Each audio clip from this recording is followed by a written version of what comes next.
Guys, we have got a phenomenal interview for you today. I'm so excited, but we'll get into that here in just a minute. So, welcome back, guys. We got all kinds of challenges coming your way.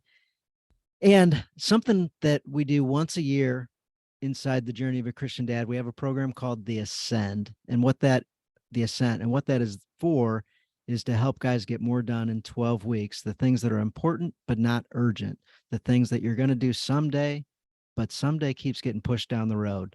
If you're one of those guys that really wants to change your life, to accomplish those important things, not urgent, shoot me just a quick message. Shoot me a quick note to the Christian Dad Podcast at gmail.com, or shoot me a Facebook message, or text me, or what have you. But if you're looking to do something more, achieve the important things that you just haven't got around to doing, if you're looking to advance your faith life, the guys in the last group overwhelmingly wanted to advance their faith life, overwhelmingly wanted to become better Christian fathers.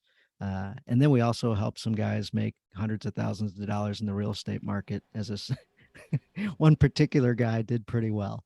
So, with that said, if you're looking to do something more, if you're looking to do the important things that you haven't got around to do, and you'd looking for a group of experts, we'll put that together. The group starts forming in November, and then in December you get some homework. January we get it started.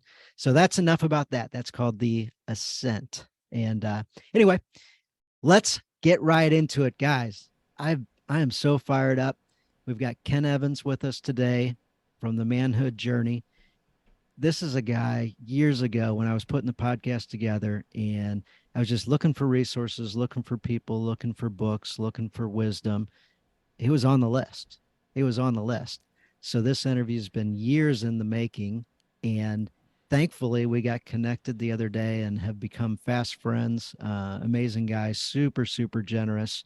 And oh, by the way, he's got a book called The Manhood Journey. He's got a book called Wise Guys. He's got a book called Bring Your Hammer, which we are going to talk about today. Uh, this book is so good, guys. I love books that are written in this style. So, with all that coming into this interview, Kent, welcome. I'm so excited to have you on the Journey of a Christian Dad podcast. Well, Dan, it's an honor to be here. I love what you're doing on the podcast, and I'm really grateful that you would have me on. Why? Everybody is blessed to have you on. So, the audience is going to No, that's not love what the this. last guy said. The last guy said it was awful. No, I'm just kidding. I'm just kidding. It happens. It happens. No, But what does I've he listened. know? What does he know? That's Famous right. guy. That's right. Yeah. He's the coppersmith. Anyway, we were talking about the coppersmith pre-show. So let's jump into it. How in the heck did you end up in this area of life, Yeah. and kind of get into being a subject matter expert on helping guys be great dads? Yeah, I was my wife and I have been married 27 years and we have 5 boys. So our sons range in age from 22 down to 7. One's out of college, one's in college, one's in high school, a couple in elementary.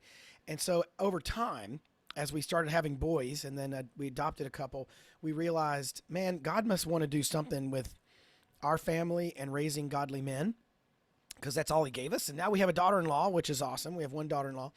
My oldest is married. And so I was a business guy. I mean, I guess still am to a degree, but I was in corporate world for a long time. And we had a guy at our church who said, hey, why don't we do something for fathers and sons around here? And so that's kind of how it started. About 12 years ago, we started doing some Bible studies. We started doing some retreat type stuff. We started doing some education and some Sunday afternoon teachings and all that. And it morphed into what became Manhood Journey, some Bible studies for fathers and sons. And then we've launched, the podcast and some books and some other things to kind of animate this dad audience. And we just feel like we're called to help dads be disciple makers. That's really what we feel like our calling is. And God's been really faithful to give us just enough resources, kind of month in, month out to stay in business and keep doing what we're doing. So all the guys listening aren't directly called to follow your exact path and write books and all these type different things. However, sometimes we get this urge or this nudge, or something shows up in our life where we're like, oh no, I don't want to go there. Did you ever get that feeling as you were evolving? Yeah, yeah. I had an old former pastor, and the way he used to describe calling and kind of that sort of thing, I really liked the way he used to describe it. And he said, sometimes we discover our calling like Saul on the road to Damascus, and it's a blinding flash of light, immediate 180, complete interruption, and the call is unmistakable, immediate, and obvious. He goes, but I've found most guys discover their calling by progressively experimenting with their gifts. And I love that idea of discovering what God has for you by, stretching out and giving it a try, right? I remember the very first book that I wrote back, was launched in 2016, and I wrote it in 2014, 2015. And I remember thinking, I don't even know if I can really write a book. Let's give it a shot. And then you fast forward about a year, the book comes out, and I happened to be on the Family Life Today radio show with Dennis Rainey, which for me was like just a absolute mountaintop experience. And Dennis Got Rainey goes, For "Hey guys that man, are listening, that is a mountaintop. Like, he's a if you don't know legend. Dennis Rainey, like, Dennis is a legend." But he yes. said something which is really cool. If you spread apart this moment of giving it a try to that moment, he literally held up my book in his studio and he goes, "Hey man, this is a really good book. Good job." And I remember thinking, "Hey, I must be halfway decent at this writing thing for Rainey to say that." And so uh, I would love to encourage dads who are thinking about whatever it is that's their next step, whether it's raising teenagers or starting that business or going into that ministry or whatever that next step is. You won't know till you try. Like give it a shot, and then let's see how it gets validated or challenged or shaped over time. And I really do think we can find God's call in that way. And yeah, there's a ton of things about what we do at Manhood Journey that I still haven't totally figured out. I'm not very good at, and I'm still learning. And there are some of those where I'm like, Eesh, I'd rather not do that again. So I'm still a massive work in progress over here. Yeah. So maybe it's something like a career change. Maybe it's something like you get an email from the sports league that says, "Hey, great news. We got plenty of kids to play ball with this year." Pause. And we don't have any coaches at all. So if somebody doesn't step up, kids Yeah. aren't going to be playing ball this year, including yours. Sounds like you've gotten that email before, Dan. Like I it's like have that got sounds that very email personal. before. Yes, absolutely. Whatever it is, it could be something like, man, it feels like I should go to church on Sunday. Mm, A lot of guys don't. A lot of super faithful guys don't. And some of those guys say, man, it feels like I should go to church on Sunday, and I should bring my family. And it's like all these different things. We have a little bit of fear based around it of, well, this means changing. And I don't know if I'm ready to commit. I don't know what's going to mm, happen if I change. What am I going to give up? I know what I have and it's fine. yeah.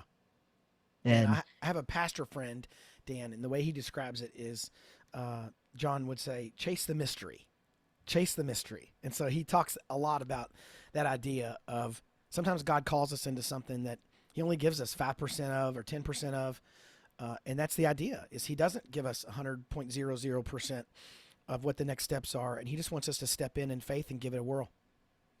so I guess I wasn't planning on focusing on that a little bit, but as this is coming out, so as you know, I've been working on a few things, and it's funny to start out with a podcast at the very beginning of things and not have anything else. There's no ambition to write a book. There's no ambition to do anything other than one day I said, "Hey God, what do you want to talk about?" And he said, "Your podcast." And I said, "No, you don't understand.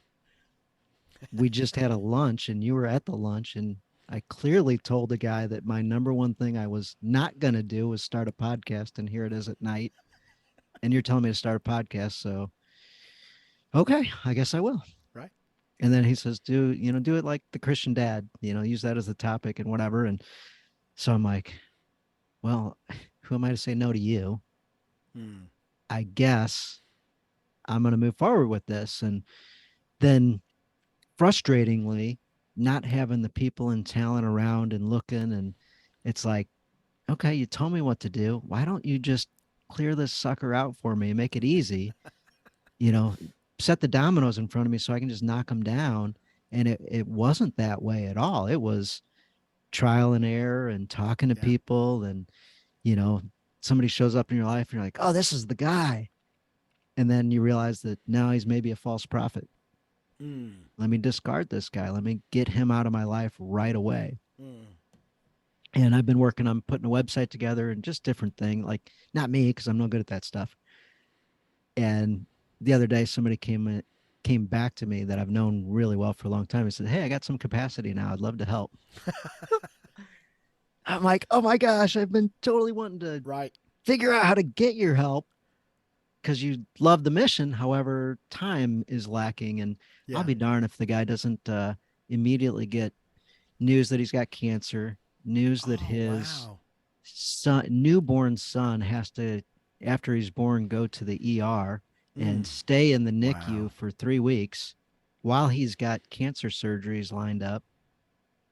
And his wife says, please pray for my husband and pray that Dominic stays in the NICU long enough so that he can have both of his cancer surgeries completed. Wow. Like, that's what you Golly. want me to pray for? Is that? Right. Right. Oh, and I skipped out. The son has the newborn baby has Down syndrome. Yeah. They did not know that prior Mm. to, Wow. and so anyway, all this stuff's coming together. I'm like, and to hear what their prayer requests are and how they've navigated, and I'm like, wow, this would break some people immediately. And Mm-hmm. you know, took them a day to take in this news and recover from it, but anyway, it's kind of cool having pieces show up, not Yeah. on my time, obviously on God's timing. And uh, Oh, I don't man. know. Well, You're you remind me of two quick things I would love to share with guys who are maybe where you and I are. One is I remember going when we were first starting Manhood Journey, we needed to file for nonprofit status, right? So I didn't know the thing about that. I had no clue how to do that. So I called a buddy of mine who'd started a nonprofit. He gave me a phone number to his attorney. So I sit down and have coffee with this guy, Randy, and I go, hey, Randy, here's what I'm doing. I got this ministry idea and I want to file a nonprofit. And I literally held my two hands out, like left to right. And I said, hey, Randy, so across some kind of spectrum, at one end, we have this cup of coffee, you point me in the right direction, and I go figure this out myself. And then I held my other hand up and I said, at the other end, you do everything and I sign stuff. And just you do it. And I said, across the spectrum, how can you help me? And oh, by the way, this whole spectrum is the free spectrum. Like, I can't pay you. Uh, and I go, so maybe this is just worth a cup of coffee to you, but that's about all you're going to get. And he laughed and he goes, I'll do that thing. And he pointed at my hand that represented him doing all the work. And I said, Randy, that's the one where you do all the work. And he goes, Kent, look, I've been in law for 40 years. I don't need your money. I will file your nonprofit completely for free, and you will sign documents and you'll write one check to the IRS that's a pass through. That's it. All my time will be free. And 3 months later, we had a nonprofit filed. And it was just because, like, that's when we needed that guy. And we needed him at that time for that season. And God just gave us exactly what we needed, and albeit for free. And then the second story I'd share very briefly is I have a friend named Greg who ran a really big business. And if I said the business, people would know the name. It's a national company. Um, and Greg was a really gifted leader, very gifted leader. And he told me one time, he goes, Kent, when you're as you do Manhood Journey, and I would like for your listener, Dan, to just apply this to their life as you do your job or your husbanding or your fathering. He goes, as you do Manhood Journey, you're going to have your hands in the machine. You're going to be trying to fix the machine and get Manhood Journey to work and do the things. And he goes, that's good. Keep working on the machine. But don't lose sight of what God's trying to do to the mechanic. And he pointed to me in the conversation. mm-hmm, mm-hmm. He goes, everything that you bump into along your journey of nonprofit and podcasting and writing and all this stuff, you're going to see challenges and problems. He goes, and what I want you to see is, what is God trying to do to you, Kent, because of that challenge? How's he trying to shape you? Not just, oh, gee, I got to go replace a donor. Or, oh, gee, I need 10 more people to come to my event. What's he trying to do? And unfortunately, Dan, one of the things God's been trying to do with me is help me to become more patient. And, you know, uh, that process stinks. I hate the process of learning how to become more patient because basically what God does is he just slows everything down. And that's how he makes you more patient is things just go slower than you expect. Uh, and so I'm learning how to be more patient. I'm learning how to not react so quickly to things. So man, I'm a work in process, and like you, as God's opened one door after the other, you just step through the next door as He opens it and see how they flow and trust Him with the outcome. Yeah, yeah, absolutely. So that makes me think about John O'Leary. He's from St. Louis, and so I get to bump into him from time to time. Pretty cool. And he said, oftentimes things happen and we react with the immediate question of why me? Why me, God? Why me? Why world? Why did this happen to me? Why me? And another one is, who cares? Who cares? Like nobody cares that this happened to me. And then he flips those questions with a different inflection and says, why me? God, Right. why me? Why is this happening? And then who cares? And you think is a productive question, who cares? Maybe Yeah. Ken Evans cares about Yeah. this one. Let me put him on the list. And then you think through who are the people in your life that are helpful, who do care and can help you move through this space. Mm. And anyway, hearing my buddy Vaughn going through all this, and he says all those type, and I'm like, wow, that's amazing how within 24 hours, him and his wife have gotten through the shocking news of things Mm. and moved into the collaboration, creating, learning, what's God given to us in this moment so that we Yeah. can, I don't know what he's revealing to us down the road, but Mm. we're just going to honor him and obey and work through it. And in their conversations, they say, we aren't always this strong. Mm. So when you're hearing this, Wow. don't think that we're 100% this all the time because it's not true. We've been up and down, but currently we're rock solid. That's awesome. So, yeah, super, super challenging. So, we've got your book, Bring the Hammer, 28 Tools that Dads Can Grab from the Book of Nehemiah. And I got to tell you, sometimes I have certain reactions to titles and different things. And, so I'm like, come on now. I'm like, Nehemiah. I'm like, I know that one thing about Nehemiah that I do think is really cool. Maybe two things. But I'm like, 28? I don't know about that. I don't know about that. I'm like, we got David, we got Daniel, we got the Apostle, on and on. I'm like, we got all these things. I'm like, that'd be interesting to see how you dig 28 things from Nehemiah and how is that really going to relate to dads? What'd you think? And you did it. Was it a train wreck? No, man, this thing is out of control, so good. So as dads, we've got so many different things that we're responsible for, so many different areas where we can grow, so many different areas that are kind of blind spots to us where we don't really realize that that's something we should be Mm. aware of. And the thing I love about the book, well, there's a whole bunch of different things, but guys, here's for you, especially the ones that will not read a book no matter what. It's super easy. You can just go chapter to chapter while you're sitting on your throne at the house and you got 5 or 25 minutes, however long you sit on your throne.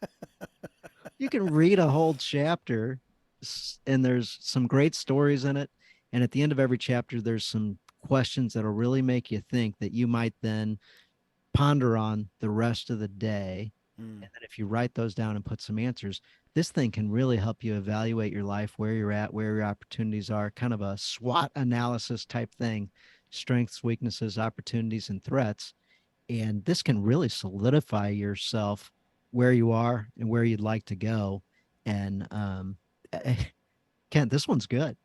Well, I'm glad you liked it, and kudos to my co-author Eric Ballard. Eric has been a friend for 6, 7 years. In fact, internet factoid. I had written the whole book with Eric before he and I ever met face to face. Isn't that interesting? Like, all we'd done is the occasional Zoom call and phone interaction, and we've developed this relationship. He lives in Houston, I live in Louisville, and I called him a couple years ago and I said, "Hey man, you're a really great writer. You're funny. You're theologically really sound. Would you want to co-author a book with me?"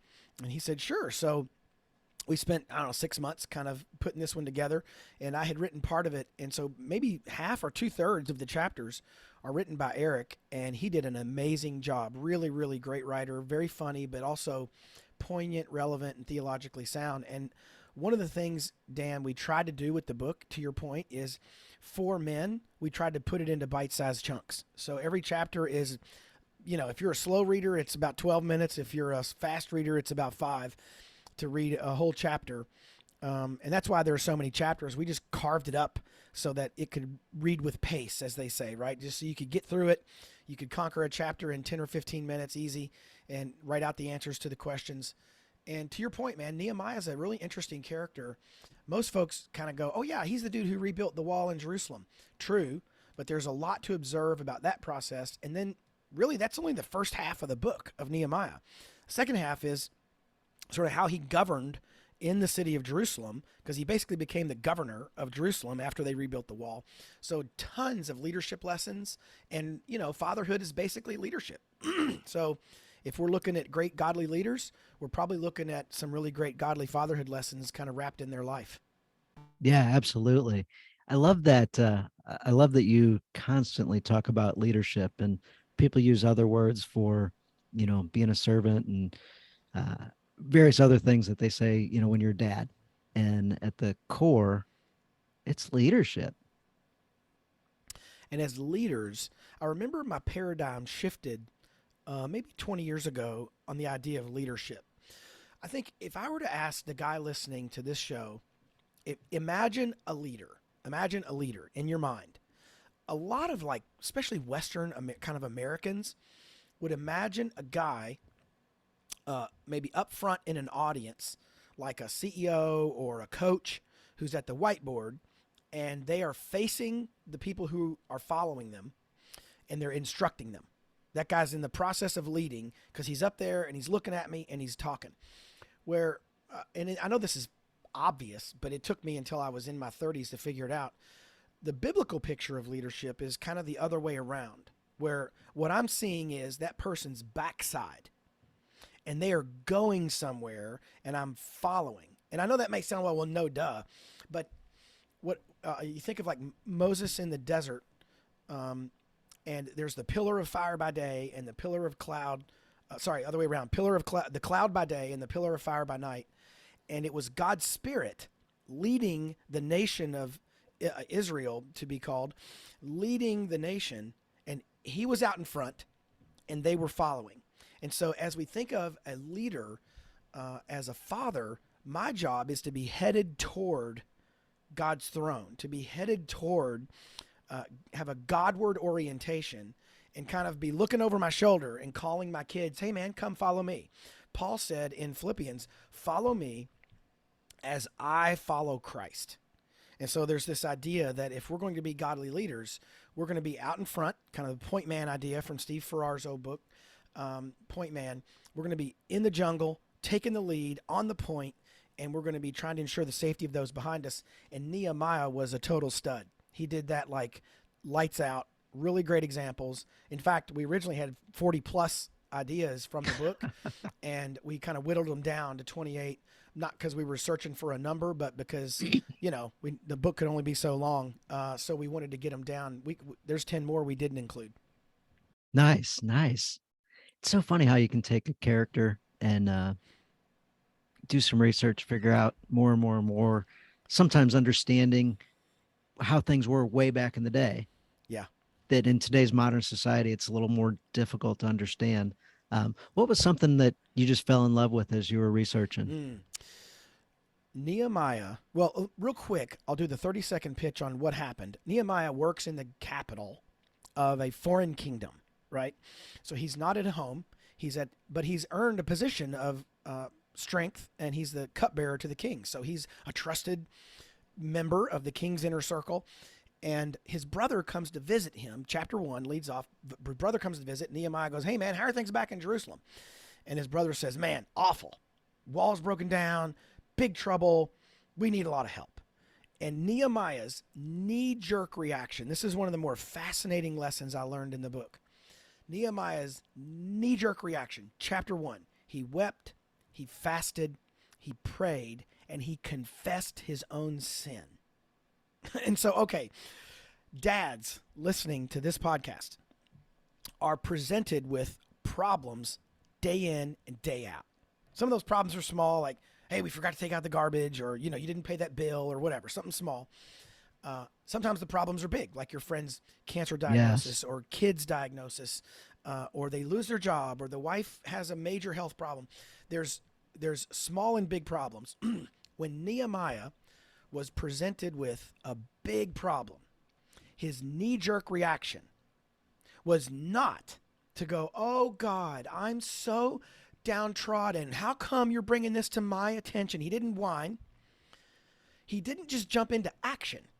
What's fascinating, Dan, about the first two chapters of Nehemiah is it gives us two date stamps, time stamps, where it says in the month of, in the year of, and then in the month of, in the year of. So we know exactly how far apart chapter 1 and 2 are, about 5 months, 4 or 5 months. And Nehemiah's initial reaction to big problems is fasting, praying, weeping, and confessing his own sin. I found that to be fascinating and convicting. Right? My kids bring me a problem, I just go into solve it mode. Oh, we're going to do this, and we're going to tell that coach, and we're going to tell that teacher, we're going to tell that pastor. We're going to go into solve it mode, where Nehemiah's default setting was to seek God's favor, to admit his own weaknesses, and just on and on. His step one, his first base to problem solving was not solving the problem. It was admitting his own inadequacy to solve the problem, and asking God to bless whatever was going to happen next. And I just found that to be super fascinating and extremely convicting. And I still don't do it well. And I wrote a book about it, right? I mean, it's like ridiculous. You'd think I'd have it mastered by now. But that is where we need to be, man. As husbands, as dads, as problems come at us, our default setting doesn't need to be to lash out, to gripe, whine, complain, even necessarily to solve.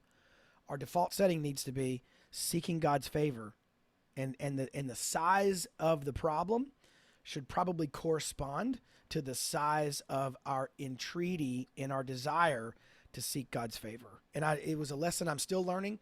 And I first bumped into it 4 or 5 years ago, and I still don't have it mastered. Put you on the spot. Do you do any of this fasting stuff? I haven't fasted of any significance in probably a year or more. Okay.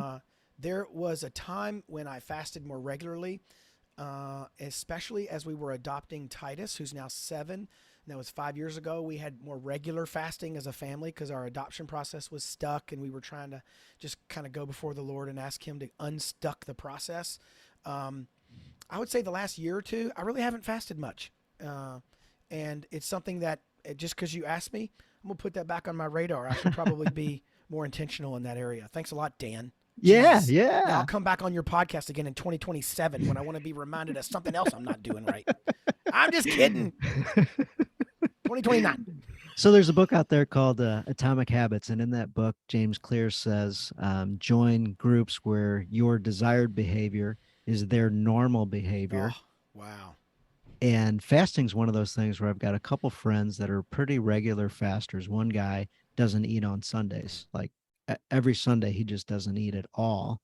And I'm like, that's a little ambitious for me. That's not where I want to go. However, whenever I'm like, okay, I should probably fast. Like that'd be good, for whatever reason. But I did do one. Oh, this was maybe 4 months ago. It was 3.5 days. 3.5 days only water or bone broth. Okay. And in that, man, things I was so connected to God. Mm, Every time I wanted to eat,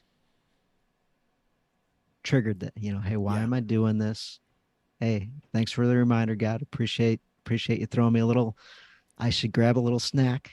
Should do a little something. I'm like, man, that was so cool. And there's been various times where I've fasted uh, for purpose other than weight loss or whatever, Yeah. where I've been praying about something or whatever. And I'm like, this is something that I just feel like is like really cool. It's almost like going on a retreat, except for you don't have to go on a retreat. That's a great way to put it.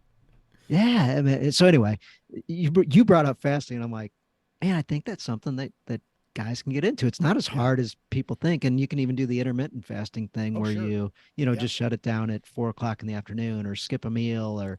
Mm-hmm. But these little sacrifices that we can do can help us.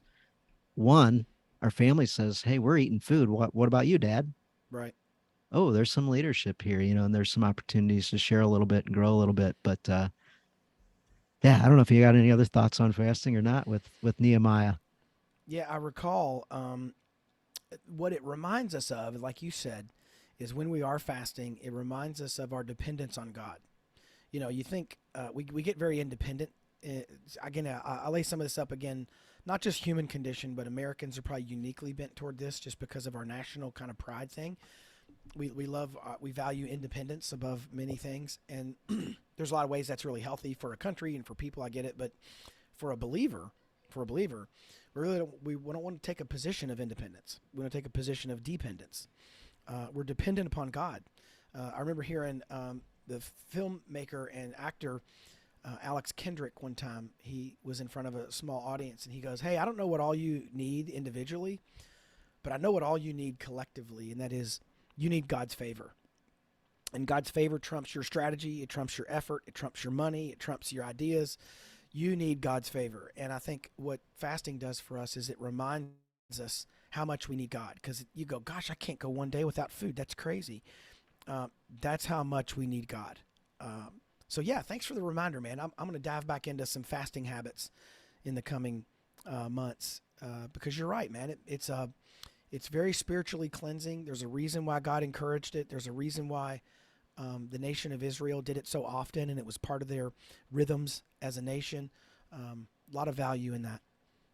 Yeah, yeah, it's funny when people, they people we run into and they're like, oh, somehow they hear you're fasting. I don't brag about it or whatever, but they'll go, oh, that's unhealthy. Oh, thank you so much. I appreciate your concern.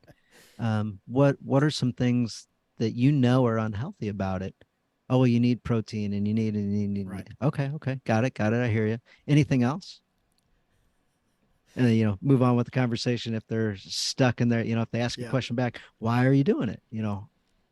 I know it's unhealthy. You tell me, and then yeah, well, no, it's okay. We And you know don't what's have to interesting? eat every Even meal every day. even lately, you start to see some diet and health related literature that has come out, even in the last year or two, on the value of intermittent fasting. That's like Yeah. kind of all the rage. While you and I are recording this, it's August of 22. Um, I don't know what will be true August of 23, but right now it's like science is kind of catching up to the idea that, yeah, the occasional break from food is actually pretty healthy for your system. Not going on a 40-day fast or some super long and deprivation, that could be a little tricky. But man, a fast every week or a fast every month of a day or two. I think what we're finding is, voila, shocker, God built this into our system where it's actually good for us. Go Mm-hmm. figure. Just like all the research in the last decade on like high performing athletes and stuff is they all get plenty of sleep. Yes. And really, shocker, no duh, like uh, good to know that we're now being reminded that God said rest is really valuable. Rest Yep. is really valuable. Yep. And that Um, Sunday thing, keeping the yeah, Lord's Day, rest, and that means absolutely. various different things. We can always talk about another topic, but rest is a key thing to put into our lives and allow our minds some space to contemplate the Bible, contemplate Nehemiah, contemplate, Yeah, just to contemplate and yeah, think. absolutely. So one of the questions that was in the book was, and this one I thought was so amazing because it takes it outside of ourselves and causes us to think about what our actual priorities are, what our actual priorities are. And I know personally, I've disliked when somebody says, you know, God's number one. You can't idolize anything. Can't worship false things. Like for those like, what are you talking about? Cell phones, guys, internet guy, like whatever our minds are thinking about. Yeah, If you're checking fantasy baseball every day, guilty in the morning, your mind tends to think about that. yeah. And so the question is, what would your kids say is the most important thing in your life? Mm. Yeah, often, here's what a lot of guys do, and I've seen this in my own life. I've seen this in the life of friends, and as I've been involved in fatherhood ministry now for about 12 years, I've gotten a lot of surveys, a lot of input from dads. If you think of your life as like these concentric circles of people who know you. So in the dead center of the bullseye, it's basically you and God. You know, God knows you better than you know yourself. One ring out, the next ring out is your wife, if you're married. She knows you very well. The next ring out are your children, especially if they're still in the home and they're young enough to be around you a lot. The next ring out are your coworkers, people you spend a lot of time with at the office. And then the next ring out might be a volunteer committee or your golf buddies or your poker club or whatever. And then you got acquaintances out there. What guys tend to do is they tend to become convicted by those inner circles. God's telling you, knock it off. God's telling you, stop doing that or start doing this. Your wife is telling you, hey man, you're really angry with the kids all the time. Your kids are telling you, Dad, why are you such a hypocrite? How come you do one thing on Sunday and different thing on Monday? So what you end up doing is the inner circle becomes almost like this black hole of discipleship where you think, geez, I can't lean into these relationships. I can't disciple these people because they see how I really am. So you go out and you become, the deacon at your church, or you become the men's ministry guy, and you're going to minister to all these other men, and you're a leader. You're a great. But at home, Mark Batterson in his book, The Circle Ring, Oh, yeah. I remember a line out of that book, and he said, I want to become famous in my own home. And what a great line, because he was talking about the fame that can come from, being an author, speaker, preacher, and he goes, I want to be famous in my own home. The main thing I want is I want my wife and kids to say, now there's a real believer. There's an actual, guy who does what he says he's going to do. I heard a guy say on a podcast today who was a preacher and he had 3 or 4 children. He goes, the children of preachers, the reason there's this whole kind of PK idea that if you're a preacher's kid, a lot of those kids go off the rails. He goes, because of the work of their parents in the ministry, they become super highly attuned hypocrisy detectors. Hmm. And so because their dad is up every Sunday preaching about something, they look the other 6.5 days of the week and go, does he actually live this out? Does he live this out? And so kind of connecting that idea back to the question we raise in the book, it's not so much to say, hey, I want to be X, Y, or Z. That's important that I understand what I'm trying to do as a believer and as a dad or a husband. The question is, what would my kids say? What would my kids say? And I heard Tony Dungy one time say, if you don't take care of your children, that doesn't make you a bad person. It makes you neglectful. and his point in saying that, because you kind of go, well, gee, that's not any better. His point was, once we can put an accurate label on the problem, Yes. we can start to solve it. If I just go, oh, gee, I'm a bad dad, I'm a failure, I've got no, and you get in this mentality of just dad and husband bad, but work, making money, hitting a softball, hitting a golf ball. I'm great at that stuff. So I'm just going to go where I'm already good instead of working on the areas where I'm weak. A lot of that is because we're just not accurately labeling the issue. Accurately label the issue.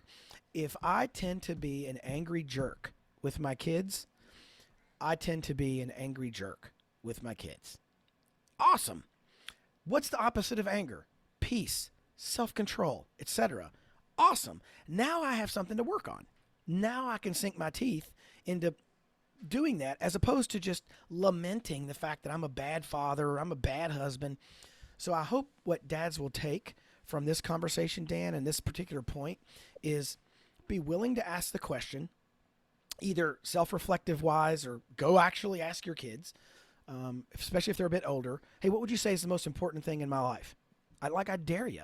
I dare you to go ask them. Not because you need to feel shoulder slumped and sad if their answer isn't the exact right answer you wanted, but because it's great information.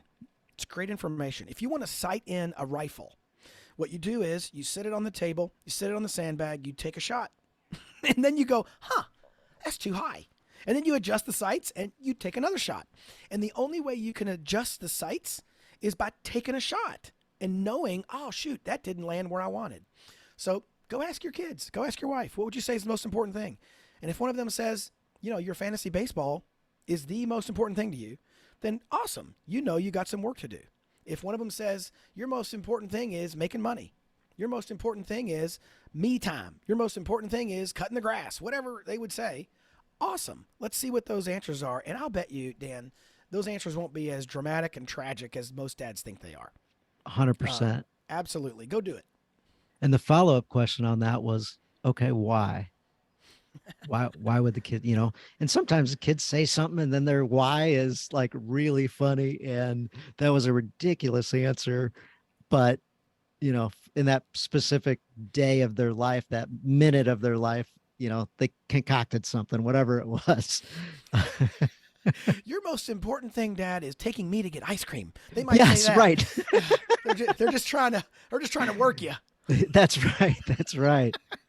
So there's one time on the opposite side of that. I imagine your kids, for whatever reason, have decided sometimes that they just want to take a shot at you and punch you in the gut with a comment for some reason, whatever that reason might be.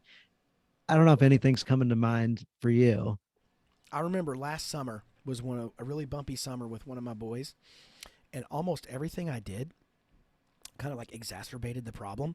And at one point, my 19-year-old son literally said to me, he goes, "Dad, I know you're trying to help, but pretty much everything you're doing is making it worse."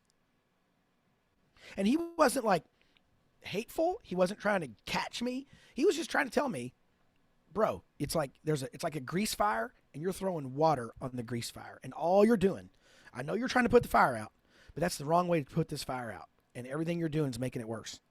And that was a really great pivot point for me when we wrote him out of our will and disowned him and changed the locks on our houses. We don't need that kind of feedback around Right. the Evans house. So just beat it. No, it was really great in the sense that I appreciated him being willing to tell me what he really thought. And it also gave me, again, like a rifle or a depth charge, it gave me a sounding where I could go, okay, I need to stop doing these things because I'm just making this problem worse. But yeah, for sure, man, I can think of a lot of those examples. Yeah. As you were talking, I was thinking about I've got the super sweetest daughter in the entire world. I'm sure a lot of dads can say that as well. And she got to be about 8 years old.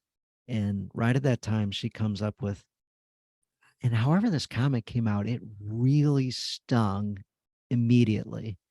She says, Dad, you're just too holy. Wow. And I was like, tears came to my eyes. I felt like I'd been punched in the gut. And I'm What did like, she mean by that? what she meant by that was, at least what I felt like she meant by that was, Dad, I want to piss you off Mm-hmm. and I'm going to sting you where I know it's going to hurt. Mm. I know almost anything in the world I say won't hurt you, but I think I got you. I think I Interesting. got you. So And she she went was from she this, mad? Was she angry when she said it? yeah, yeah. Okay. She wasn't ready to punch me in the face, but there was something going on at the time, and her comeback to it was, "You're just too holy." And I'm like, okay, maybe Hmm. I forget what phase we were in as far as instruction in the house and uh, reading the Bible and things like that. But whatever it was, that comment came out of what felt like nowhere. Like, Wow. and she went from super sweet, innocent, perfect, most loving all the time to that comment. And she'd never said anything to get at me in her life. And I went, Interesting. my immediate reaction was that emotional feeling and what am I going to do about it? And Yeah. let me, whatever, guys, we tend to like immediately want to take action on something. And I'm like, all right, I shouldn't choke her out. You should go like Charlton Heston on her from like the old Moses, like the Old Testament, um, and just go, "I will smite you. You want holy? I'll bring holy, kid." Uh, Yeah. So I immediately wanted to defend it. I immediately wanted to sure. attack it. I immediately wanted to do something. And I took a deep breath. And I said, okay, what am I feeling? Why am I Mm. feeling it? Oh, you know what? Satan fed her that line. Satan fed her that line. Satan gave her extreme wisdom in that moment to hit me right where I did not want to be hit. And I was shocked. Mm-hmm. And I was like, okay, I'm gonna calm down a bit. I'm gonna Man. I'm gonna pray a little bit. I'm gonna pray for protection and shielding, and Yeah. I'm gonna pray that, um, her and I grow closer together from this. And I'm not letting Satan divide the two of us from Mm. this point forward. And then it was funny after that. It was like no big deal. It's like she never said that Wow. comment, and everything went away, and there was no fight. There was no any of that. Wow. We just gave each other a big hug and everything was cool again. But it was recognizing that something was off. And Mm. what I did about it was just pray. You know, you remind me there's an author who was really popular in the 80s, 90s, early 2000s. Really great guy. A lot of your listeners may remember him. If they don't, they might have read one of his books. A guy named Dr. Ken Blanchard. Oh, yeah. You know, leadership author, business guy, believer, really good Christian guy. And Ken Blanchard had a quote that was attributed to him, and it was, "Feedback is the breakfast of champions." Feedback is the breakfast of champions. And for if you think of someone like, what dad do we know listening to this podcast right now, Dan, who says, I want to be, kind of a below average dad. I want to be like, just adequate or somewhere near like maybe, half not bad. No dad says that. No dad says, I want to be an average dad. They all say, I want to be like, a Hall of Fame dad. I want to be great. Well, guess what? I'm sure that Tom Brady has watched a lot of game film, even Yeah. when he became a pro quarterback. In fact, probably especially after he became a pro quarterback. I'll bet you Steph Curry still watches a lot of game film. It's I just bet he does. the difference between now and say 15 years ago is he probably knows what he's going to see, right? He's kind of been there. He's seen every defense in the world. He's seen it all, but he goes, "Yeah, I can see where I should have maybe dished out to the left, or if I'd have been a half second quicker on that, back pick, it had gone." He's gotten a lot more sophisticated in his understanding, but the Hall of Fame athletes watch a lot of game film. Well, Dad, your wife's comments back to you and your kids' comments back to you are game film. They are the game film. And if you're afraid to watch it, you're not going to the Fatherhood Hall of Fame, Hmm. because we've got to agree with Ken Blanchard. Feedback is the breakfast of champions. Ooh, I Um, love it. I love it. So, what else in the book? I know we haven't covered tons and tons and tons of stuff. We've hit a bunch of stuff that's in the book, but we didn't specifically reference things.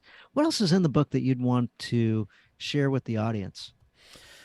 I would say here's maybe the overarching um, idea. The overarching idea is, when Nehemiah was presented with a problem, he went about the process of trying to solve the problem, but all along the way, he recognized that God was in charge of giving him favor to solve the problem. So Nehemiah goes to the king and he says, "Hey, king, here's what I need."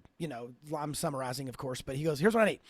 And when the king says, "You got it," and gave Nehemiah basically everything he needed plus, Nehemiah says, "You know why that happened? That happened because the hand of the favor of God was on me." And so he didn't say, "That happened because, man, the king sure is powerful. Man, that happened because the king is gracious. That happened because I've been such a good employee for the last 10 years. I earned the right to." All that's kind of true. But the biggest truth is the hand of the favor of God was on Nehemiah. And so, as dads, here's the deal. I hustle as a dad. I try hard. I lead a fatherhood ministry. I kind of have to. So, like, I want to do my part.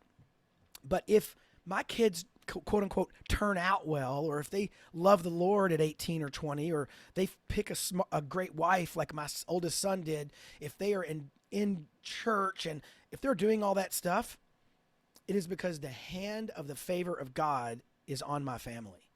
And I gotta lose sight of the fact that it's just an input output kind of thing, like work. If you hustle at work, you're going to get promoted. If you do a good job, you're going to make more money probably.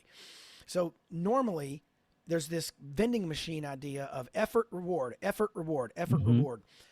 That's not true as a husband. That's not true as a dad. What's truest as a dad is, if you have kids who love the Lord, that is the favor of God in your life. And so the theme of Nehemiah, there's lots of them, but one of them is Nehemiah went after this big problem, and all the while hustling, trying, fighting, building, leading. He did his part. He did his part. But he recognized all along the way that any good outcome was due to God's favor in his life. And so, as dads, we got to do our part, but leave the results up to God and give him the glory when those things turn out well. So this part of Nehemiah that when I saw the book title was him building with a sword in his hand. Yeah. That's tough to do. It's a fascinating. If all you read Nehemiah for was leadership, go read it. I mean, you could, but man, there's so much because he even had at one point he had a guy with him who had a trumpet, who had a loud trumpet, and they knew they were probably going to be attacked any day for rebuilding the wall. He had all these enemies, and he said, "Hey, I'm going to have this trumpet guy with me, and if there's a problem.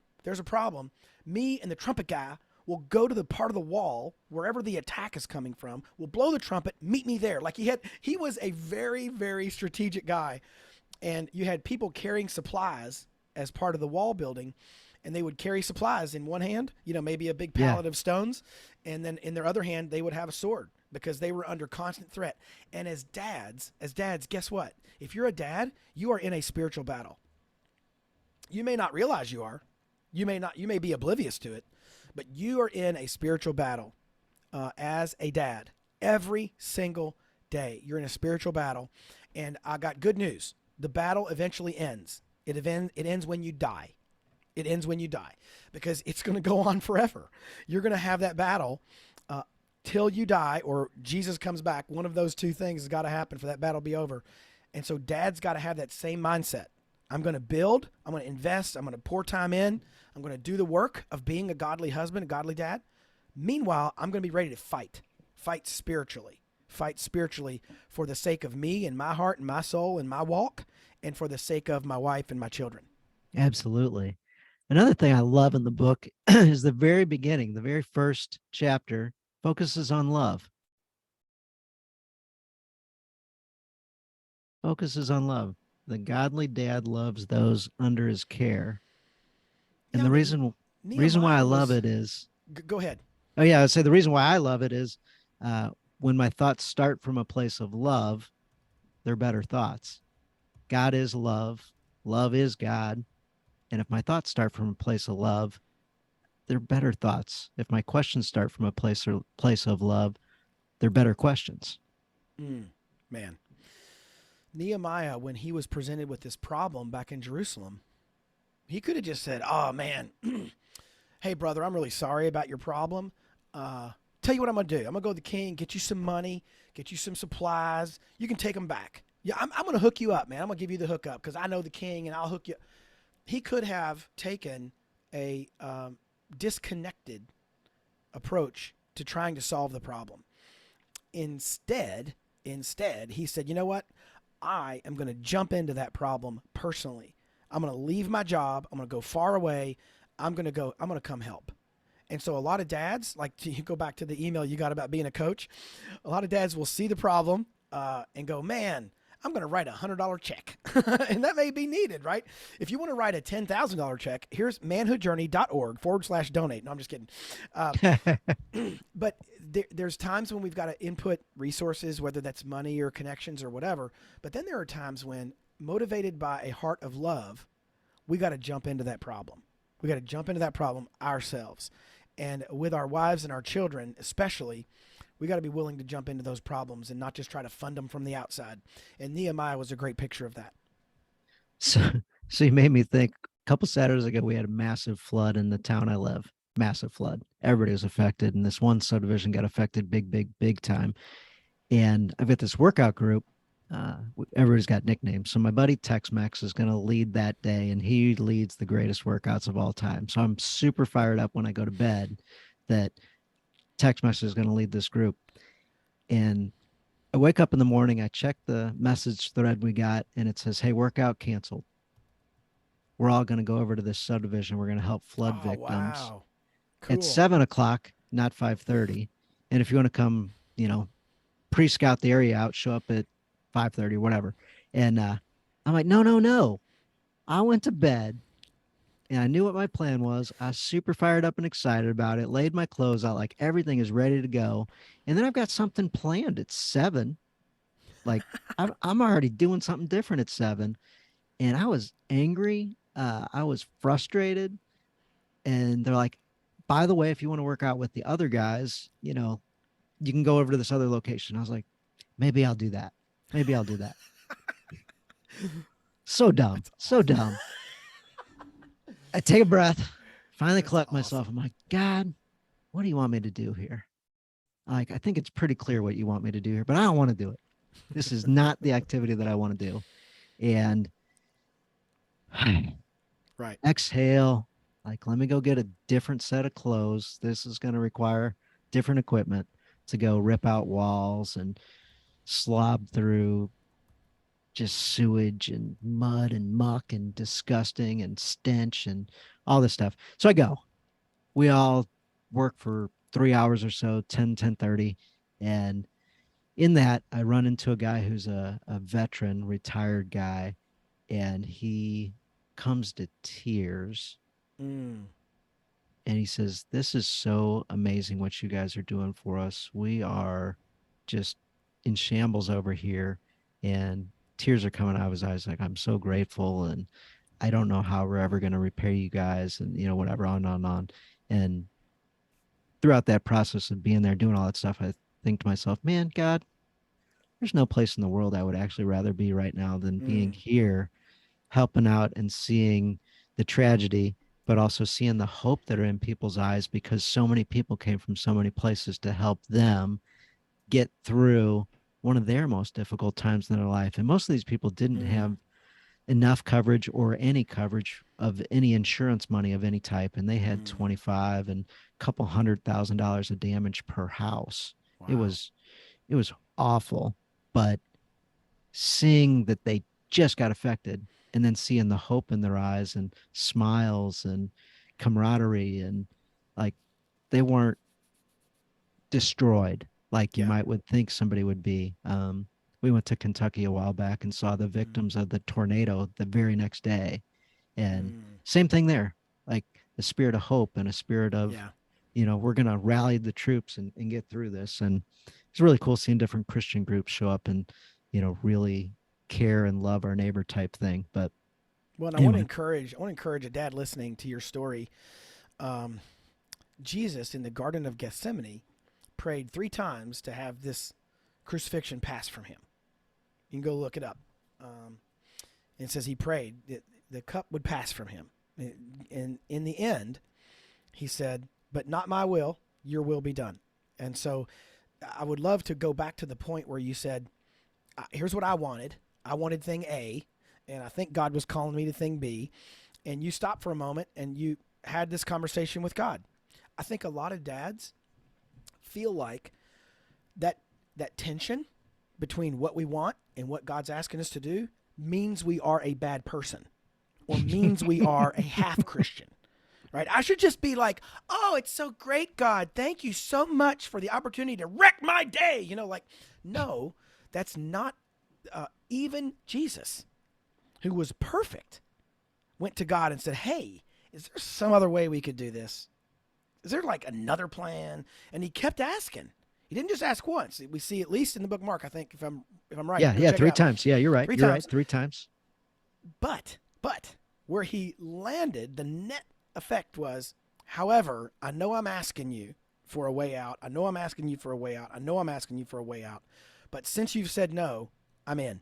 I'm in. I will do it." And so I want to just encourage some dad listening who thinks any dissension or any frustration or any challenge with God's plan in your life means you're a bad person or a bad Christian. No, it doesn't. It means you're actually a whole lot like Jesus. Just where we got to end up, we got to end up at the place where we go, "All right, but look, if this is what you're calling me to, I'm in."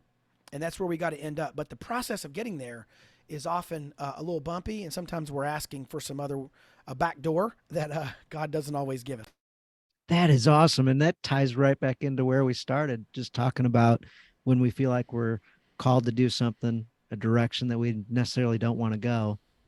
And guys, absolutely what Kent said. There's no reason to feel guilty. There's no reason to feel like we're a bad person.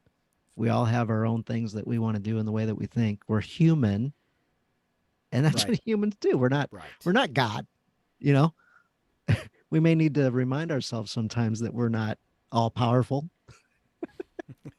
There are certainly some people in the world publicly that I'd like to tell they aren't are all powerful. I just know a lot of dads, Dan, man. We hear all the time, face to face, events, surveys. We've heard from thousands, and a lot of dads feel like they're failures. They just feel like they're not doing enough, they're not enough, et cetera, and they are down on themselves. And that's usually just an attack from the enemy trying to discourage you and trying to make you go pull yourself out of the game, right? You're playing the game and you drop a pass and you go, that's it, I'm leaving. I'm going to go sit on the bench. The rest of my life, I'm going to sit on the bench because I dropped that one pass. That's not God pulling you out of the game. He didn't call a timeout and pull you out of the game. You did that. And the reason you did that is because you believed a lie. You believed a lie. And that is because you dropped a pass, you should never play the game again. And so even those moments where we see, even Paul, right? Paul said, I prayed 3 times to have this problem removed. And God said, no, man, my grace is sufficient for you. And so we see this pattern of godly men in the New Testament, Jesus, Paul, and on it goes, asking for God to do something and then eventually relenting and saying, okay, but I'll do it. So dads, you're not a failure for wanting things a certain way. You're not a failure. And you're not a failure as a dad for not being perfect. Stay in the game. Galatians 6:9. You're going to reap a harvest in due time if you do not give up. If you do not give up. And I hope that's an encouraging point we can, kind of make sure we leave dads with today is do not give up. Keep going, and keep putting yourself under the will of God, even when it conflicts with your own. Yeah, that is encouraging. Absolutely. So at the end, as you know, we always like to throw out a challenge for the guys and any final thoughts or anything that you have. So whatever you'd like to share, and then whatever challenge you'd like to throw out to the guys, something they can execute from this week to the next podcast they listen to, usually in a week time. So maybe not something that's a unbelievable, incredible challenge, but something that can be done, something actionable. Guys love challenges. Go complete a triathlon. No, I'm just kidding. Yeah, there you go. It's probably a little too much to ask in 7 days. I would go back to the question you raised from the book. I would challenge the dads, go ask your children, what would you say is the most important thing to me? Like, I dare you to go ask your children and also ask your wife. What would you say? And then here's the thing, don't debate them, don't argue, don't fight over it, don't go sad, don't kick the dog. It's just feedback, right? Mm-hmm. As Ken Blanchard said, feedback is the breakfast of champions. It's just feedback.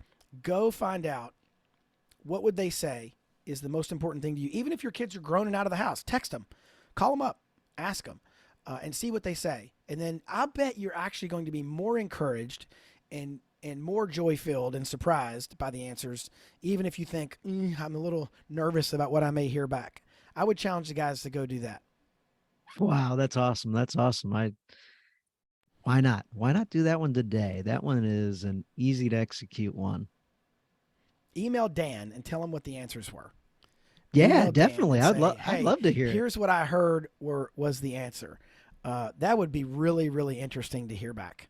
I love that idea. The Christian Dad Podcast at gmail.com. I'd love to hear what you guys say about that.